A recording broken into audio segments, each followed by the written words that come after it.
Hello everyone. Today, as a part of the sensitization drive on drug awareness, I am happy to be able to organize a talk show here at RIPANS. As per the instructions given by the Narcotic Control Bureau or NCB, RIPANS was instructed by the Vice Chancellor, Mizoram University, to create a drug awareness club. So, Drug Awareness Club was formed on 2nd August 2021. From the day it was formed, the club with full speed started organizing activities, working day and night, for which I wanted to thank all the club members, and I am very proud of them. Keeping in mind, we have invited experts for our show today. We have also made a shout-out video which will be released after a talk show today. As director of this institute, I have given utmost importance to this club. Substance use disorder are highly aggravated everywhere. People are losing their near and dear ones because of this problem. Due to the pandemic, we have been immobilized in a lot of ways, which had greatly negative impact on all of us physically and psychologically. I would like to mention a few sentences and data in support of this negative psychological impact. Number one, records have shown that narcotic drug de-addiction helpline have witnessed a huge spike in calls in April when the country was in a lockdown. Number two, they received 4,996 calls, the highest for a month since January. Number three, calls between April to June was over 9,400 compared to 8,200 calls received prior to the lockdown. Number four, compared to an average of 90 calls per day, the helpline received 266 calls a day, meaning there was 200% rise in the initial days after the imposition of lockdown. Substance use disorder had already gripped our society for a long time. This is the situation we are facing, will be facing, and will steeply rise if we don't act now. So, it is our duty as responsible citizens to reach out and create as much awareness as we possibly can. My best wishes to our panelists from different walks of life. May this show be an eye-opener in our fight against drugs and its harmful effects.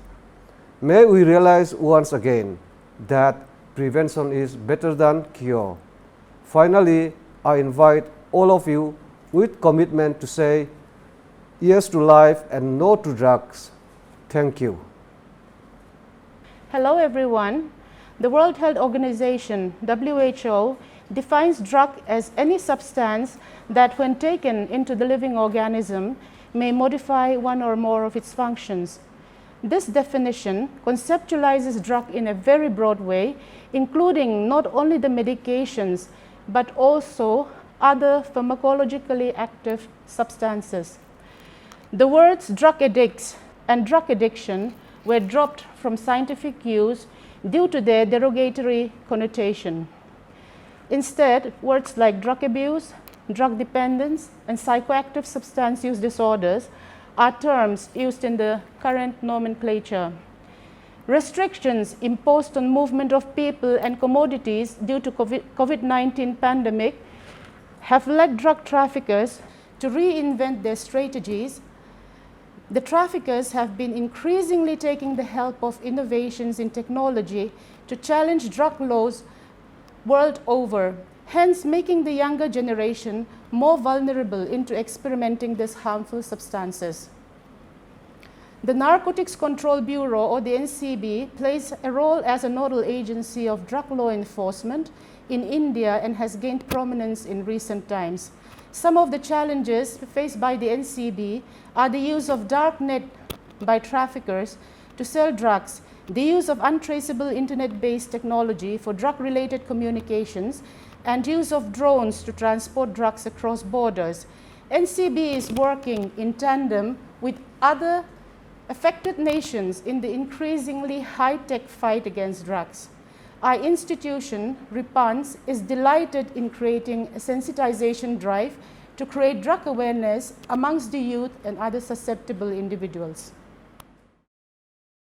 I'll start off by introducing our panelists. Over here we have Mr. Peter Zoming, who's the Assistant Commissioner, Excise and Narcotics Headquarters. Then next we have Ms. Casey Malsawma. She is a Civil Judge cum Judicial Magistrate First Class.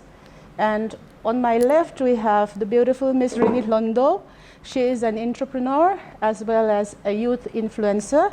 Then we have our very own Dr. H. Lalrinmawia, who is the head of department, pharmacy department here at RIPANS. I will be asking them random questions. Let's hope that our talk show on drugs today will not end up to be a typical stereotype talk show, but rather a thought-provoking one.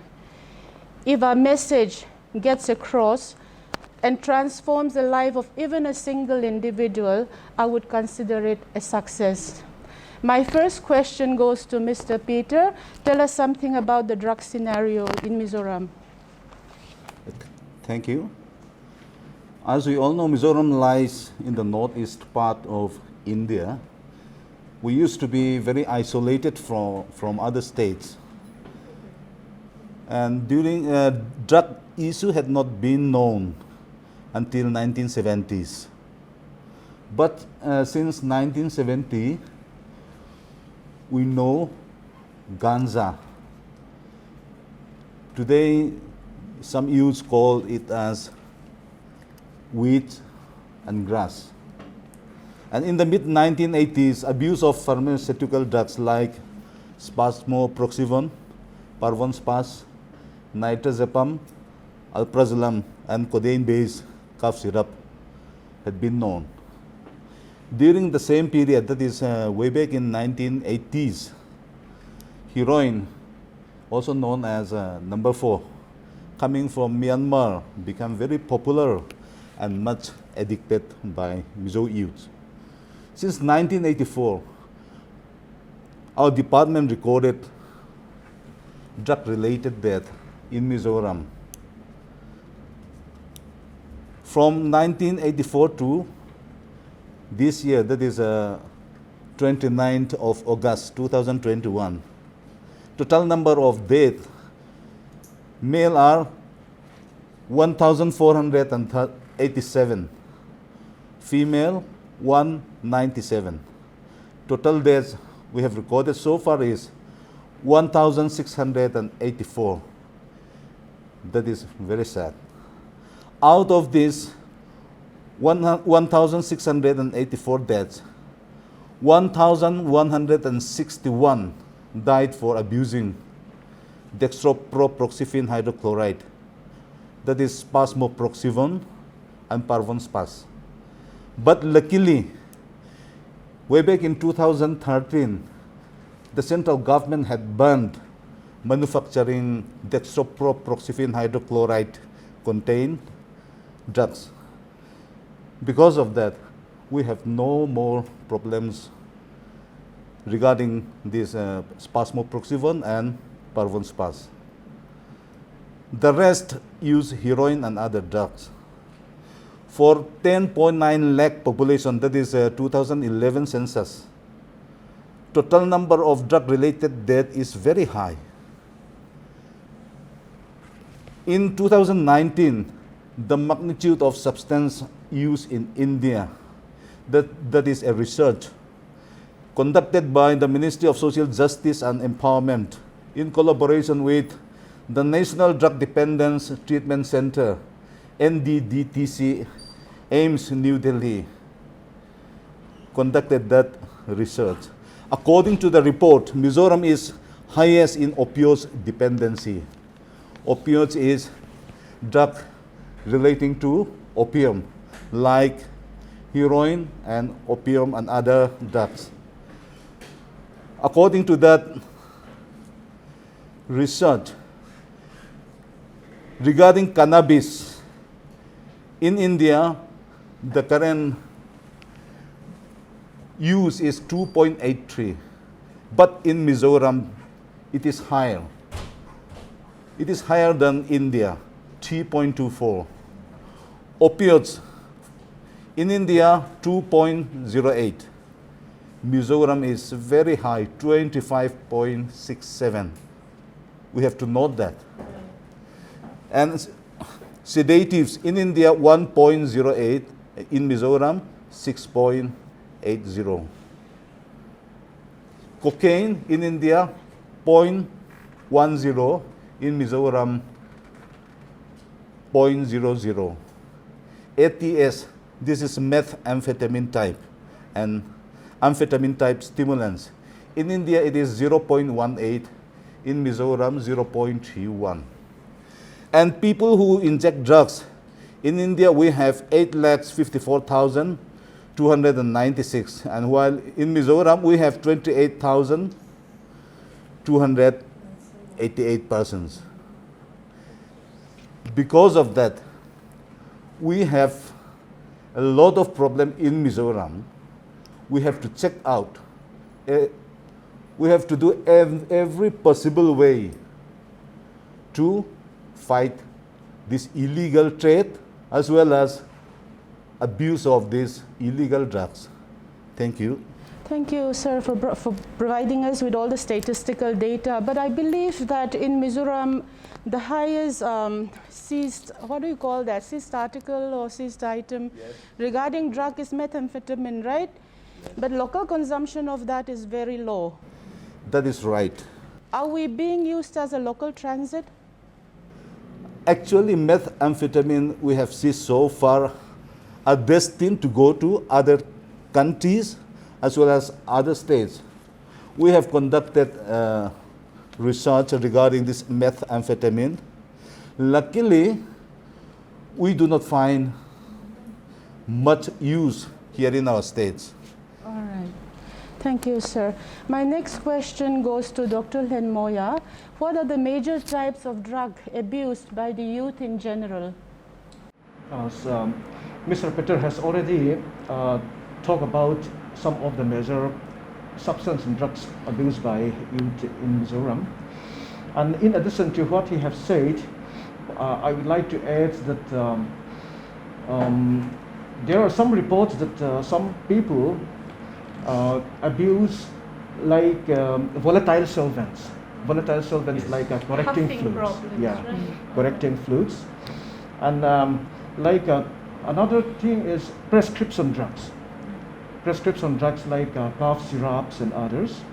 That abuse is also reported very common among the youths. And in addition to that, anyway, most of the substance already said. In addition to that, what I would like to say is that anabolic steroid abuse is very common among the youth. Sir, can you emphasize more on that? Some people want to look better, want to look more healthy. Maybe those who are who used to do exercise in gym, they want to look more masculine, and so to improve their appearance, and they used to take anabolic steroid, not knowing that what kind of effect that steroid would do on their body. Mm-hmm. So this is very common, and this is maybe among the substance abuse, it is one of the drugs which is less addressed to the youth. Mm-hmm. And those are the substances what I would like to add in addition to what Peter has already said.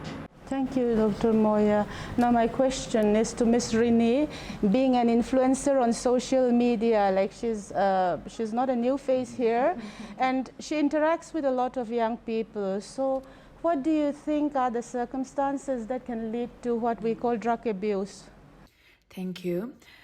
There can be various and different reasons, situations, and circumstances that could lead to the abuse of drugs. We'll try and point out a few. I would like to start with what could be the biggest reason of addiction, abuse of drugs by the youth. The desire that we have, the rush or the zeal to experience drugs, to do it one time, to try it out. How does it feel? My friends are doing it, let me try it out as well. So that leads to addiction without you being ready for it. On this experiencing stage, I don't think any of them are trying out because they want to become addicted to it, but sadly it leads to addiction without asking you the permission for it or asking you if you are ready for it or not. So I think that's one of the most common reasons why we have lots of substance abuse in our society, in our community. And then we have peer pressure.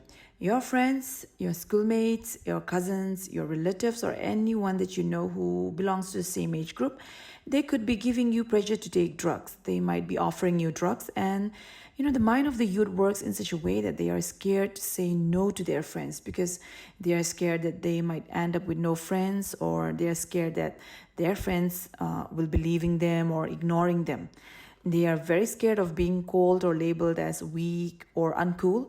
A lot of today's kids want to fit into that cool kid category. So sadly, some kids also feel that drugs could make them feel cool or look cool. But let's make it very clear that drug doesn't make you look cool or sound cool. Instead, it could massively destroy you. The abuse of drugs can spoil your life. It robs you of your dreams, your future, and all the things you want to do and become in life. It's very hard to achieve your dreams and aspirations if you are deeply consumed by drugs. So, amongst our young viewers, if you have any friends or any classmates who is offering you drugs, be bold enough to say no. Be courageous enough to say no to it. And another sad situation that could easily lead to the abuse of drugs, and which is also very common, is parental drug abuse. Parents who are into substance abuse have a very high chance of having kids who are abusing drugs, just like their parents. And then we have the shy and timid ones amongst the youth who have very low self-esteem, the ones we call introvert. Usually these shy and introverts, they resort to drugs. They turn to drugs hoping that it would make them feel confident enough to hang out with their friends, gaining confidence from drugs, or to feel at ease with themselves, or to feel at ease with all the other problems that they have. So a lot of low self-esteem youth resort to drugs for such reasons.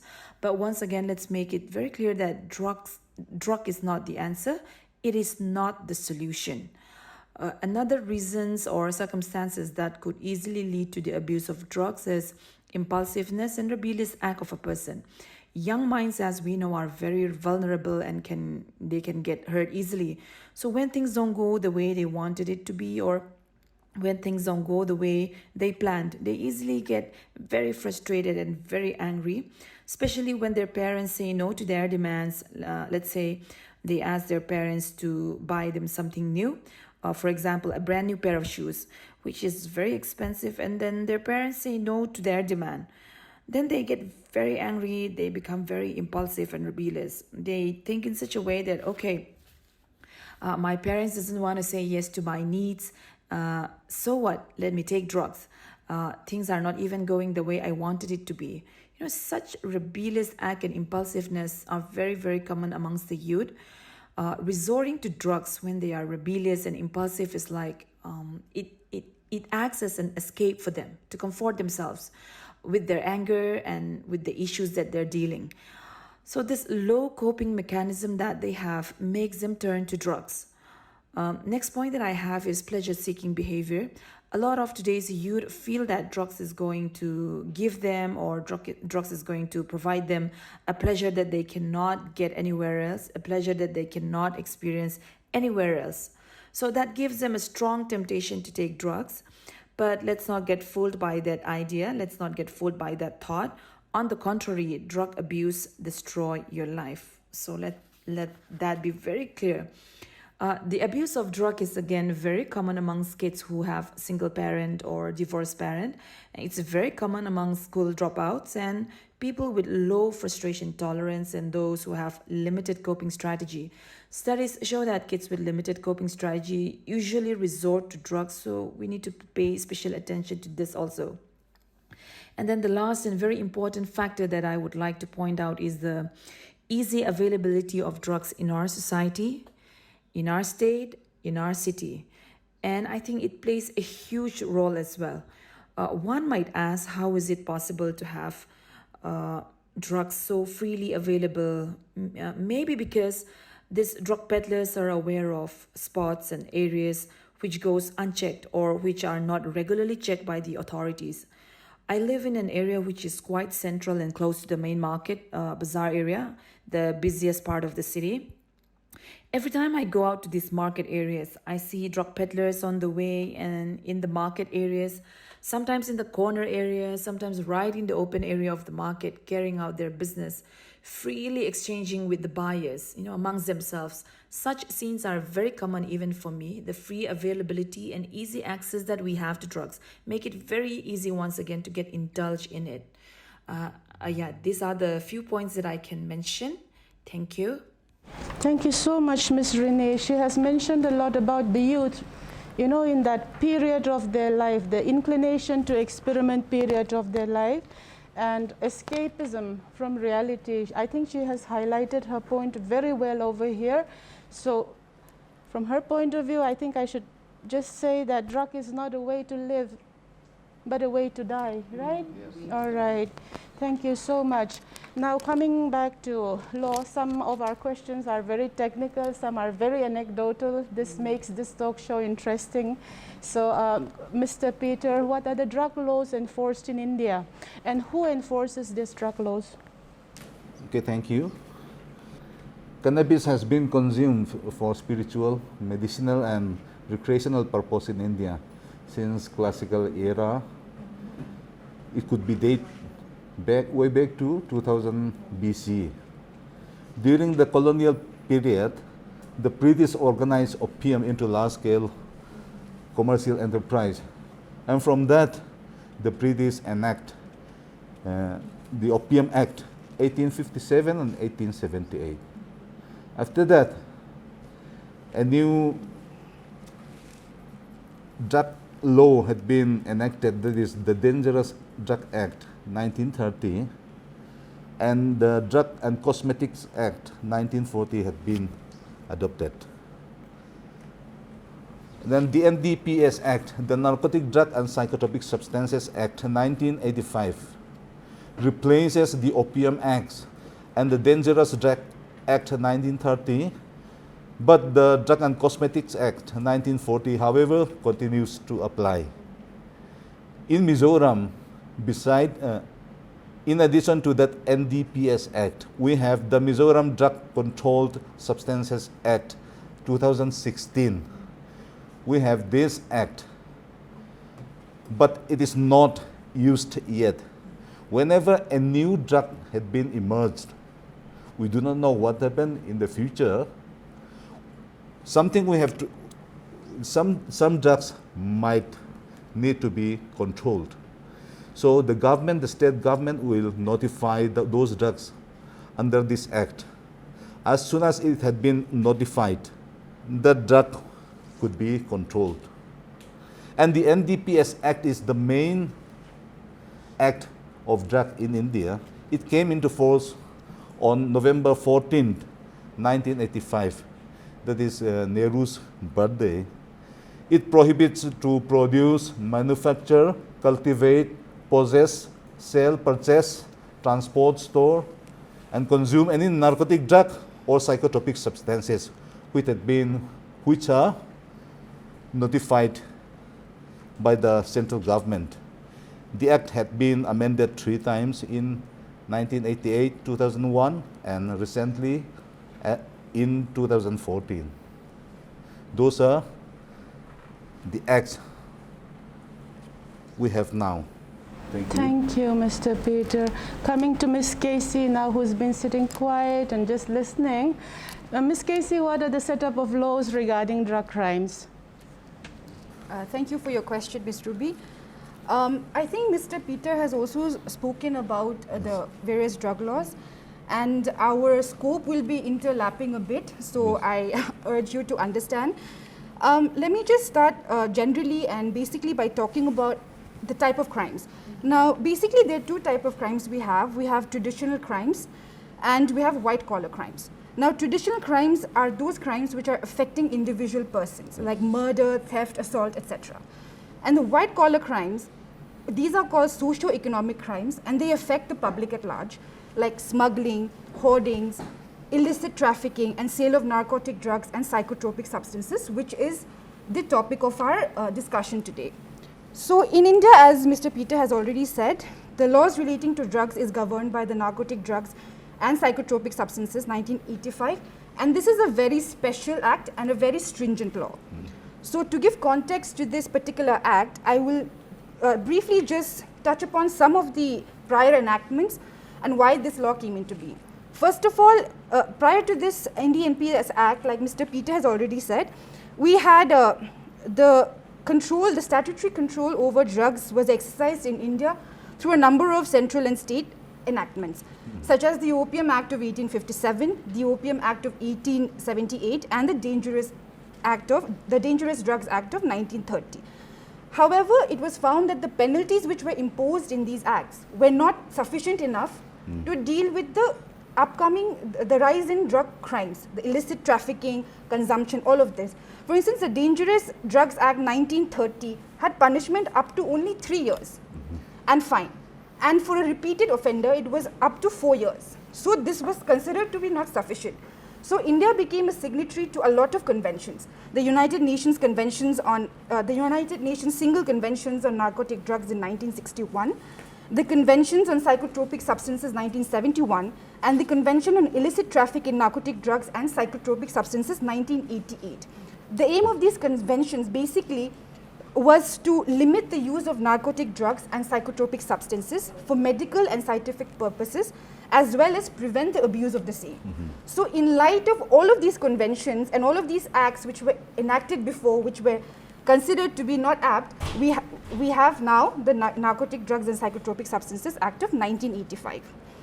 The act is exhaustive, so it might take a little time, please bear with me. The act is divided into 5 parts and 83 sections. And like Mr. Peter has already said, it prohibits a person to produce, manufacture, possess, sell, purchase, transport, warehouse, use, consume, it's very important, consume, import interstate, export interstate, import into India and export from India, any narcotic drug or psychotropic substances unless it is specifically permitted and regulated by the central and state government. So for this interactive session, I'm just going to touch upon the part 4 of the Act, which talks about the offences and penalties, because I feel this is important for the youth to know. This is going to be an important piece of information for the students of the college and everybody who's going to watch the show, that it's important to know that this is a special law, very stringent. So I'll just highlight some of the sections. For instance, section 35 states that a person has a culpable mental state, which means that the court assumes when you are found to have committed, when you are alleged to have committed an offence under this act, the court automatically assumes that you have a culpable mental state, which is different from a criminal jurisprudence which says that a man is innocent until proven guilty. So from this section itself, you can understand the extent and the aim of this particular act. You have section 37, which again highlights that offences under this act are cognizable and non-bailable. So in a very layman terms, it means it's an act which makes a police officer or an enforcing agencies like the excise personnel can immediately arrest you without a warrant. And getting bail in these getting bail basically means that when you are held up for during trial or investigation, coming out of the jail becomes very difficult. So this is one of the heavier aspects which has been highlighted in the act. And basically also in this, the act also categorically states that the provision of probation is not applicable to people who are convicted in this act, which means that under the Indian Penal Code, there are acts, supposing you are found to have committed an offence. If you have good behavior, if you have a good record, there is chance that the court might take that into consideration and release you on probation. But that particular provision is completely inapplicable in the NDNPS Act. So these are certain very general outlines which show that the legislators were intent on cracking down on the illicit trafficking. So these are some of the sections which highlight that the legislators were serious to tackle the problems of drug crimes in the country. Do you want me to go through the punishments? No, it's all right. We can talk about the punishments later if we have time for it. But I think whatever you have said so far regarding law matters,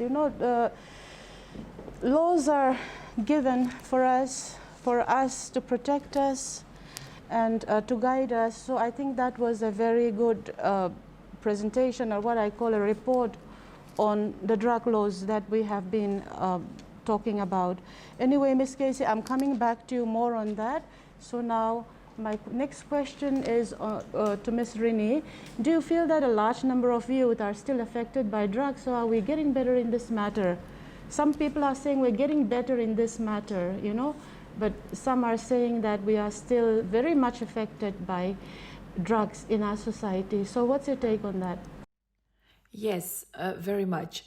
I feel that a large number of the youth are still very much affected by drugs and substance abuse. During the many lockdowns that we have had since last year, we get to hear reports, not official reports, of course, but reports and talks about drug abusers and drug peddlers being caught during lockdowns and curfews by the local level task force who were on duty. These drug abusers and drug peddlers, they sneak out in the nights, in the wee hours, coming out of their homes and out in the streets, and some even crossing their localities in search of drugs and to, sell it, of course. I think that this is one clear indication, an indicator of the high prevalence of the abuse of drugs, that a large number of the youth are still affected by drug abuse. And once again, I think the easy availability of drugs plays a huge role. Ms. Casey, do you have many cases during lockdown, like what Ms. Rini was just saying, even in the court, excise and narcotics also? Is it more before the pandemic, or is it less with all this immobilization due to the pandemic that we're facing? Yes, from our records and from our seizures, the number of cases has been minimized.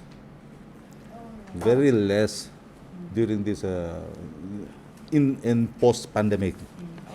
Can I just add to that? So I was checking out the crime investigation reports, the reports which were submitted by various enforcing agencies. So I looked at the Assam records, and it recorded 1,023 cases of cases under NDPS Act till December 2020. And in Mizoram, our Mizoram Police Department has uploaded their figures till July 2020. So there were 77 cases under NDPS Act. So even if it's low, the figure is not that low. So we shouldn't feel like the lockdown has stopped drug crimes or has stopped peddlers. It is very prevalent. I mean, 77 till July is not a very small number. One thing I would like to add is, during lockdown, the number of the death rate, drug-related death, does not fall down. Yeah. Yes, Ms. Rini, before you add that, maybe she was speaking on very anecdotal terms, I was telling you. So the LLTF, they may not have reported each and every cases that they have encountered to you all, so their records are different, your records are different. Oh, how interesting. I think we should, that's very, very interesting. When I mention about the reports, the unofficial reports of the local level task force who were on duty, I believe we all are aware of the fact that in each locality, be it the local level task force or be it the other NGOs, they all are very well informed about their own locality, and that they can very well point out drug abusers and drug peddlers within their locality. The local level task force on duties are saying is that during the many lockdowns and curfews that we have had, they found out many new faces whom they never knew were abusing drugs.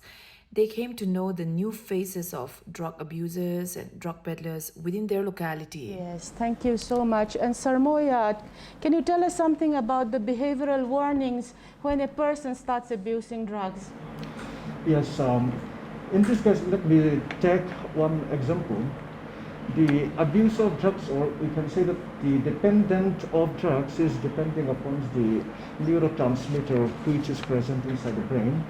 When a person has taken drugs, among the neurotransmitter, dopamine is released inside the brain. Yes, very important. And so that's dopamine. When dopamine is released, then they feel what the youth call, they feel high. Yes. They feel high. So the reason why they feel high due to drugs is that the presence of dopamine. And so the brain is starting to adopt that dopamine presence inside that to feel high.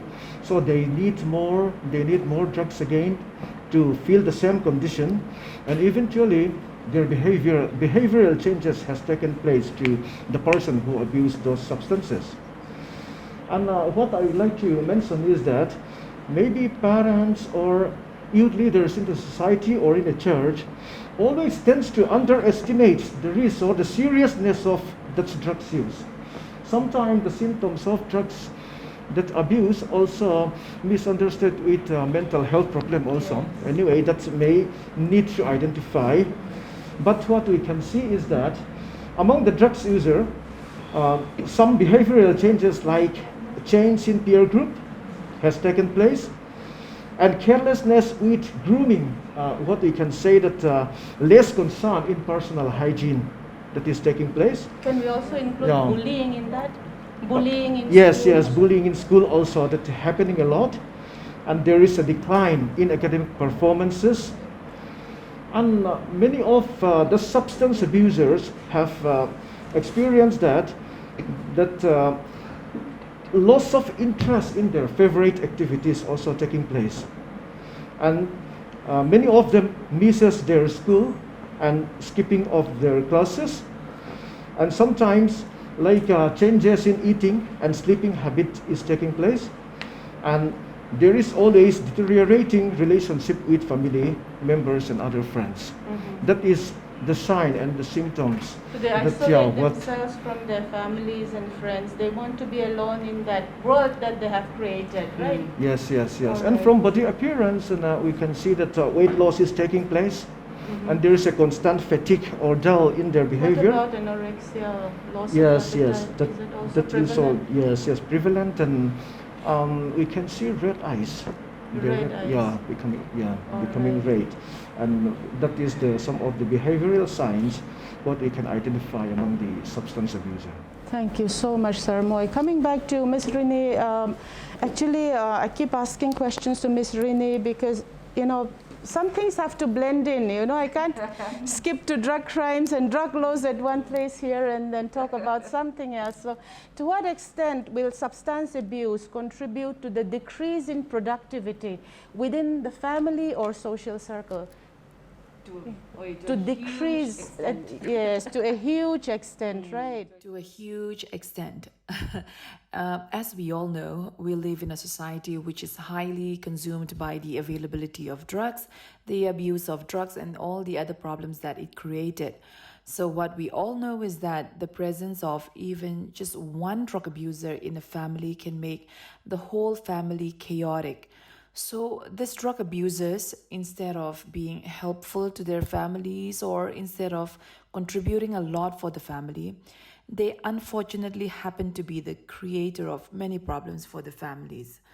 They tend to become a nuisance to their family, to the society, to the community, and that's all because of drug abuse. Supposing I am an employer conducting a job interview, and there are drug abusers among the job applicants. Whom do you think I will ignore and whom do you think I will hire? So you're stigmatizing them? Not necessarily, but that is the sad reality because I would want my employees to carry out the job properly, and I would be doubtful if I assign it to a person who abuses drug regularly. Once a person is abusing drugs, he or she tends to become physically and mentally unfit to properly carry out a task. And as an employer, I would prefer my employees to be physically and mentally fit to be able to accomplish the work I have given them. So even though we do not like to talk about it, even though we do not like to say it out loud as it really is, that is the cold reality. Drug abusers tend to be out of work a lot of the time and cannot be as productive as they could have been, but still, they are always in need of money to buy drugs. So a lot of these drug abusers become drug peddlers so that they can at least get money out of it to buy it. Some female drug abusers even get to the point of becoming sex workers to get money.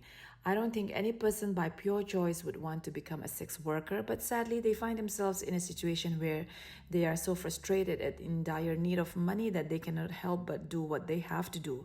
So productivity level of a drug abuser within their family or their social circle is really low. Having said that, all the negative impacts and effects of abusing drugs, however, I don't want to narrow it down to saying that all drug abusers don't have a future or that the chances they have in life in general is completely gone. No, I don't want to say that. But in fact, with the willingness and willpower to fight against drugs, to fight against drug abuse, and to fight against its addiction, a person can come back clean. A person can stay clean and sober for the rest of his life. A person can start fresh, can start a new life. Can I add some points in this case? There are some reports that when some youth abuses substance during their adolescent period, and so even if they quit at their adulthood, and it has been reported that there is a constant loss of IQ that cannot be recovered properly during their time of adulthood. So this has been reported all over the world. I think this is also needs to be addressed to the society.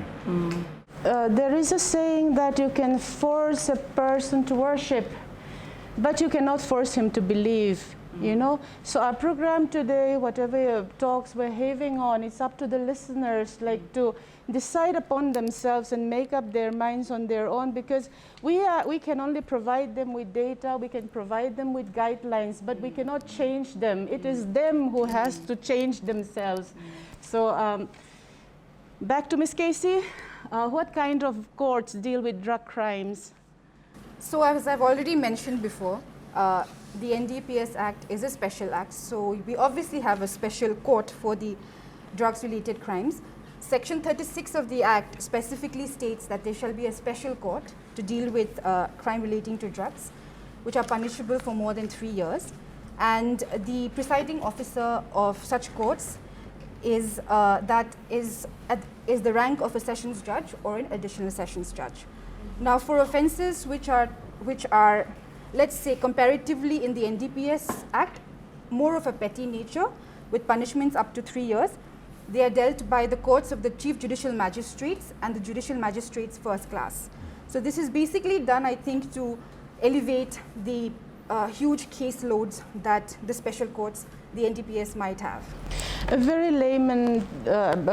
a very layman point of view, like some people ask these questions very frequently, that a large number of drug is being seized by the police. Okay, it goes to the court, and then the person who possesses, the trafficker who possesses that, just comes out of the court, you know, just on bail. He's out on bail in no time. Can you expand a little more in 2 or 3 sentences about that, so that our hearers, our viewers can understand a little bit on this? So I think there is a misconception among the public that when people come to courts, they are, you know, set off freely immediately. Firstly, there's a difference between being granted bail and being acquitted. So a trial, the process of trial in a court takes a long time. The investigation has to be completed. After that, charge sheet is submitted, and after that, witnesses are called. And when you talk about a person being free, that it doesn't necessarily mean that the person is acquitted or he doesn't have a case anymore. And as far as bail is concerned, like I've already mentioned, the conditions of the bail conditions in NDPS are very strict, more strict compared to other laws. So also I think the public kind of like picks and chooses, you know, like this. Nobody highlights the UTPs which are in jail, languishing. But I mean, it's the NDPS Act basically, like I said, Section 37 says they are cognizable and non-bailable, and it's a special act. So even the bail conditions are very stringent, and it's the discretion of the court to grant bail or not. And I just want to let it out that a person being released on bail does not necessarily mean that he's acquitted. So let's get this very clear. Mr. Peter, what are the punishments that can be given under the drug laws? We are wasting our time a little bit here, so if we can be more brief about it. Okay. The NDPS Act, like Ms. Casey had said, views drug offences very seriously, and the penalties are stiff. All offences are cognizable and non-bailable. Even if you commit an offence under NDPS Act, any offence, it should be non-bailable and cognizable offence. That is very, the seriousness is very high. The quantum of sentence and the fine varies with the offence. For many offences, the penalty depends on the quantity of drugs involved. That is small quantity, more than small quantity, and commercial quantities. Small quantity and commercial quantities are notified for each drug by the central government. Before 2001 amendment, the punishment for 1 gram of heroin and 1 quintal, 100 kg of heroin are the same. That is why at those times, many courts of law are in a awkward position. Punishment for small quantities are rigorous imprisonment up to 1 year or a fine up to 10,000 rupees. If you had just a little bit of heroin, if you get caught, it should be, you might end up in jail for 1 year. That is very important, and that will be non-bailable. And intermediate quantity, that is more than small quantity, lesser than commercial quantity. Rigorous imprisonment up to 10 years and fine up to 1 lakh rupees. And commercial quantity, as I've said, commercial quantity, the quantity are notified by the central government for each drug. If we had commercial quantity and get caught, it might be punished with rigorous imprisonment for 10 to 20 years and a fine of 1 to 2 lakhs. That is the main punishments under NDPS Act. Can I just add a few things? To what Mr. I'm Peter said? coming to your question right now. You answer that first and you can add that. Okay. All right, I think it will be more or less the same. What are your takeaways from these crimes and how do you think it affects our society? So can you also add that question you were going to probe to me? Yeah. So I just wanted to add a few things to what Mr. Peter had said about the punishments and all. Basically, I want to relay this message across to the youth that ignorance of the law is not an excuse. Yes, that's so it's very important that you don't say that this person had asked me to just carry this and deliver this to this person. That does not count as an excuse in the eyes of law. So that's very important for us to know. And with respect to what Mr. Peter had already said, the Code of Criminal Procedure, some sections are also applicable. So certain offences, very little offences may be bailable also, but that's not subject to discussion here because that's very technical. I just wanted to put that out across. Now, with respect to the takeaways from the drug crimes, now the problem that as a state we are facing is that we share a border with Myanmar, which is part of the Golden Triangle. The Golden Triangle basically comprises of Burma, Laos and Thailand, from which is notoriously known for illicit drug trafficking and production and manufacture of party drugs. So since we share a border, if I'm not mistaken, we share 444 kilometers of unfenced border with Myanmar. So there's a lot of infiltration. Like Ms. Rini has also said before, that there is a lot of supply of drugs in the market, in the society. So this is one of the issues. So if there is a lot of supply in the society, there is always consumption. And if there is consumption, then there are ways and ways and means in which they try and get drugs in their possession. So this is one of the issues which is not just pertain to our state, but pertain to the country as such. And as far as how it affects the society, I think we have all, Ms. Rini has also very nicely put it. It affects productivity of the kids, not just productivity, it affects, let's say, there are a lot of family issues which arise because of drug-related issues. We have a lot of kids do not listen to their parents, intimidate their parents, to the extent that the parents want to send them to all of these homes, de-addiction centers, or even they would prefer to send them to jail, just so that they don't have to deal with the ruckus in the family. So it affects the moral fiber of the society, the moral fiber of the family. Not just that, I'm sure we also know that the rise of drugs has increased, the rise of has affected the rise in, we also know that the increase in drug trade and illicit trafficking has led to an increase in HIV/AIDS amongst the society, amongst us especially. So all of these are the societal effects that the illicit trafficking drug crimes have on us. All right, thank you, Ms. Casey. Back to Sarmoya. What are the physical signs and symptoms of abusing drugs? Enlighten us with the harmful effects of drug abuse. Yes, as we already said, that there's something like some youth feel that when they use those substances, and that will improve their performance in school or any and other activities. But this is very dangerous. And as you know, that opium, cannabis, and those related substances can increase the heart rate, and so it can lead to a lot of some untoward side effect. What we used to say. Is it a stimulant or a depressant? Yeah, it's stimulant. If it in some doses, it can act as a stimulant. But if it is overdoses, again, it is depressant. So that they cannot identify what dosage they have to use. Another thing is that what I would like to say is some people use pill. They crush that pill and inject it into their blood.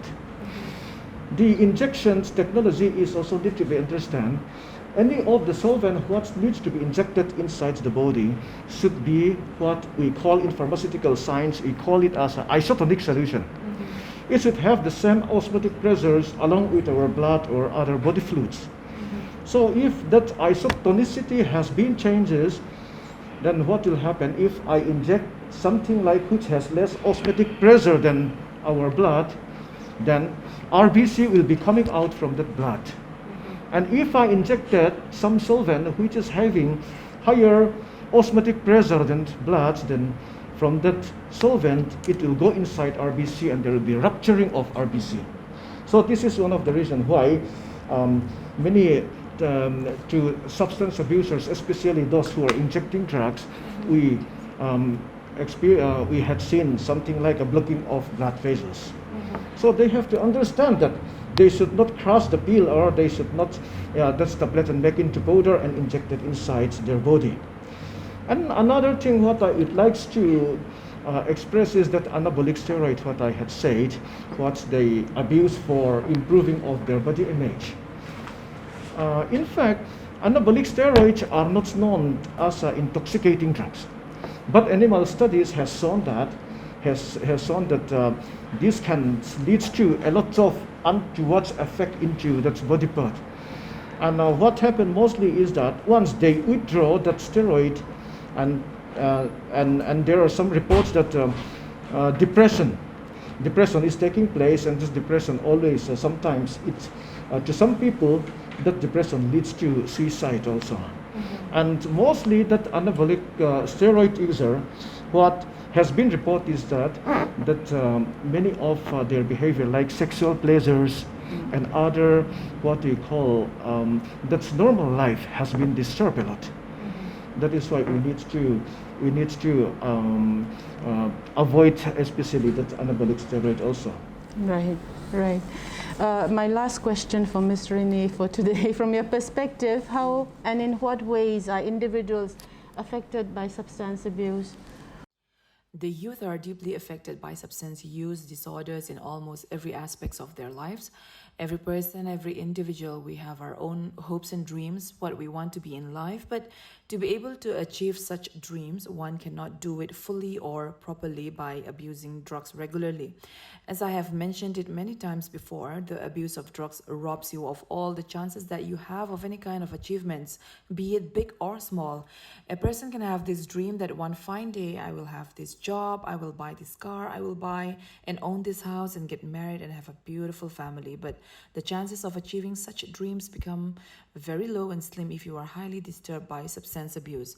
I personally feel very sad about this, in particular because we all get to live just once. Why let the abuse of drugs take control of your life and your freedom? Why should we give the golden chance to drugs to destroy our lives? We can do so much in life without drugs. We can live our lives to the fullest without drugs. Another thing that I have noticed about drug abusers is that they tend to become an outcast in the community, in the society. Not that the society forced them in that position or situation, but they themselves are always very timid and very uneasy around others who are not abusing drugs. They tend to be comfortable only with their fellow drug abusers, putting a huge limitation to their social circle and social life. That effect it has on the youth is very sad, as you are supposed to live your life to the fullest at that age. As we have mentioned before, the abuse of drugs has a very destructive effect on your job and career. If a person keeps abusing drugs regularly, then it's going to deeply affect your job and your career, even to the point of losing them. So once again, the chances of becoming what you want in life and achieving your goals can easily be taken away by drugs. So let's be very clear about that, and let's not give drugs a chance in our lives.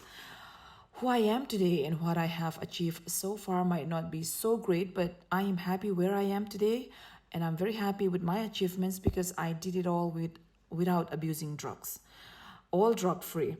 So that's very important to me, and I just wanted to share that with our young viewers.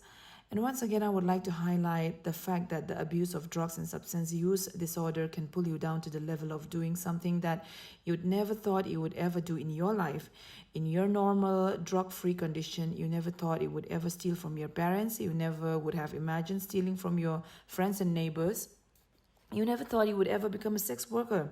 But unfortunately, the abuse of drugs can lead you to carry out all the mentioned negative points. A lot of insecurities and inferiority complex can be seen amongst drug abusers. They tend to hang out only with their own circle, not expanding their social circle. They don't usually socialize with others who are not taking drugs. That puts a big limitation on the kind of life that they could have lived. If you ask Mizo parents what they wish for their kids, how would they want their son or their daughter to turn out in life? They always give one common wish, one common point amongst the many other points. That one common point is this: they wish for their son or their daughter to be free from drug abuse. They wish for their kids to become this, to become that, to achieve this and that, but to be free from drugs. That is the kind of society we are living in, and it is truly sad.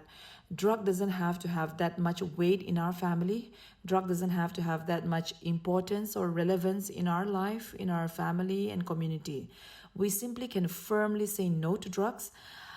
There is a life without drugs. You can achieve and fight for what you want. You can go out and travel around wherever you wish to go. You can live your life to the fullest with a clean state of mind. Drug doesn't have to be included to do all that.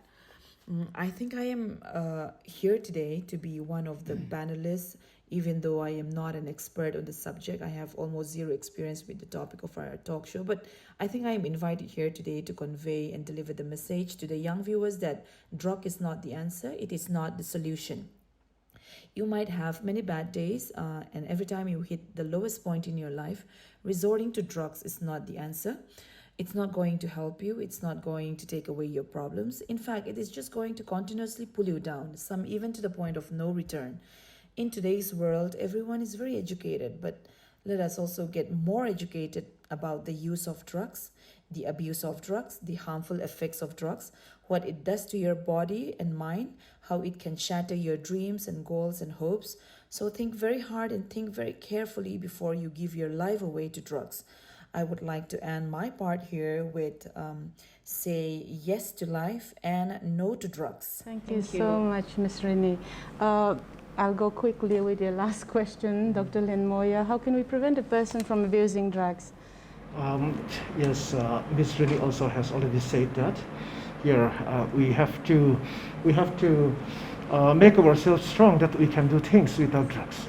This is very important, and we should always think that we are strong enough and we can do good enough without drugs. And we should also know that what kind of untoward incident will occur and what kind of side effect or what kind of adverse effect will occur. Because we know that, yeah, as I already said before, that when the person is using drugs, and there is always a dopamine increase inside the brain. So when there is no drugs inside in his body, then there will not be any dopamine inside his brain. And so that without drugs, he cannot have an euphoria, he cannot have a normal feelings, and he cannot achieve what he normally achieves without drugs. That is why the person have to understand very well that he can do things without drugs and he can live without drugs. And we should always inform our friends and our family, our peers also, that without drugs we can achieve, we can do much better, and our life can become much better. Right. That is what I would like to. Thank you so much, Dr. Lalrinmawia. Ms. Casey, what are the main reasons for the alarming rise in drug crimes? This is your last question. Okay, it's very difficult to answer what is a specific reason for the rise in drug crimes, but as I've already mentioned before, that there is a lot of influx of drugs from the Myanmar side, which leads to the availability of drugs in the market. And this basically creates a sort of environment where the youth of today can make easy money, because as Ms. Rini also has said before, that there are a lot of drug peddlers in the society, in each locality. So the wanting to make easy money, wanting to make quick money, to transport certain drugs or deliver certain drugs, to blend in with the society, flex culture. Like the youth of today, basically they want to own what their friends own, want to own expensive things. So this whole flex culture is very counterproductive, because it kind of normalizes this peddling amongst the kids, amongst the youth. And this cannot be an excuse, because as I've already mentioned, the ignorance of the law is not an excuse, and the punishments under the NDNPS Act are very stringent. So all of these things, flex culture, wanting to make quick money, the influx of drugs from our Myanmar side, all of these give rise to, all of these are the reasons why there is a lot of, there's a rise in the drug crimes and abuses amongst our youth in our society, at least, from what I can see. And I just want to add here that awareness campaigns like this are very crucial to reach out to the youth. We also have to remember that our job as citizens does not stop with attending seminars, but if ever we can be the arms and legs of the police personnel or the excise personnel or the court, we should try to cooperate with them, turn up to courts for witnessing as witnesses, turn up to courts as witnesses, because the courts and the police and the excise personnel cannot do anything without the support of the public, yes, without the support of the witnesses. And a lot of time in our society, we feel scared. A lot of people feel scared to come to court, to turn up as witnesses. And this, you have no idea how important witnesses are in courts. So let this be a part of our campaign against drug crime, because it's not just not consuming it, raising awareness, but we should actively participate in fighting this crime against drugs and the illicit trafficking by doing whatever we can and cooperating with all agencies. This is what I just want to add. Thank you so much. I'll come to Mr. Peter, but I have just a few words to add right now. We're talking about all the issues, we're creating a sensitization drive, and we're talking about drug awareness and so on. I myself have benefited so much from our talk today, but I doubted that the viewers, maybe even our students, you know, some of us are so lazy, we do not even have time to listen to whole and complete conversations these days. Technology has made us so, our minds so, I don't know, so alert and so, you know, we are literally not reading books anymore. We're not listening to conversations that are real, you know, that can help us in our daily lives. So I'm just adding that whoever is viewing this, please listen to it from the beginning till the end, and I think you will really, really benefit from it. My last question to Mr. Peter is that we are talking about drugs here, we're talking about abusers here, we're talking about drug laws, drug crimes and everything. Are there any provisions under the drug law where people with substance use disorders can undergo rehabilitation? Because rehabilitation, reintegration, that's all a part of, you know, all this. So can you answer my question on that? That is your last question. Yeah, this is very important. Ms. Casey and I had spoken about the severeness of the NDPS Act and how severe they can be punished. But in India, an act is not only made to punish the criminals, but what you have to know is, it is the main objective of creating an act, making an act, is to correct the lives of the criminals. That is very important. We have said that the NDPS Act views drug offenders very seriously and prescribes severe punishment. But at the same time, it also supports treatment for people who use drugs. In Section 39 of the NDPS Act, instead of sentencing, the court can divert drug-dependent people who are being convicted for consumption or any offense relating to small quantity to a recognized medical facilities for detoxification. The court can direct those convicted drug users to undergo detoxification. And the place is a recognized detoxification center. No, for juveniles, we have Lift Code, right? Lift Code. It's just over here at Zemmerborg. So about adults, where do they go? Yeah, the Social Welfare Department had a lot of notified rehabilitation centers. And I'd like to add that under Section 64A of NDPS Act, addicts being charged with consumption of drugs or with an offense involving small quantity, they will be immune from prosecution if they volunteer themselves for the addiction. This immunity may be withdrawn if the addict does not undergo complete treatment. He should undergo complete treatment as per the rules of the center. Yes. Now, what I like to point out, highlight is, we might be a victim of drug, but do not lose any hope, because there is a state government standing to support you. Now we have in Mizoram, we have Jordan Center at Setron. We have the project is going on, so there is a state government to stand with you. And please invite us sometime Yes, also yes, if there's yes. any need to talk on drug awareness. Anyway, just as I expected, questions were random, but every answer and every response that we got from our panelists today, it was all very, very thought-provoking. I benefited so much from it. Now, I would like to conclude by saying that the supply of drugs will continue. We cannot stop all the traffickers, but it will continue. But demand reduction, this is what we should focus on. Within families, you know, if there is no one, if we educate, okay, each and every home, many of our homes, we have many families, we have this problem with drug. So if we can have this demand reduction, that should be advocated more. If there are no buyers, the sellers have no one to sell it to. And apart from that, as Mr. Peter had rightly stated, addiction is a disease and it is treatable. You go to the right person and you can be cured out of it. So my last sentence would be what the banner says: say yes to life, no to drugs. Thank you so much.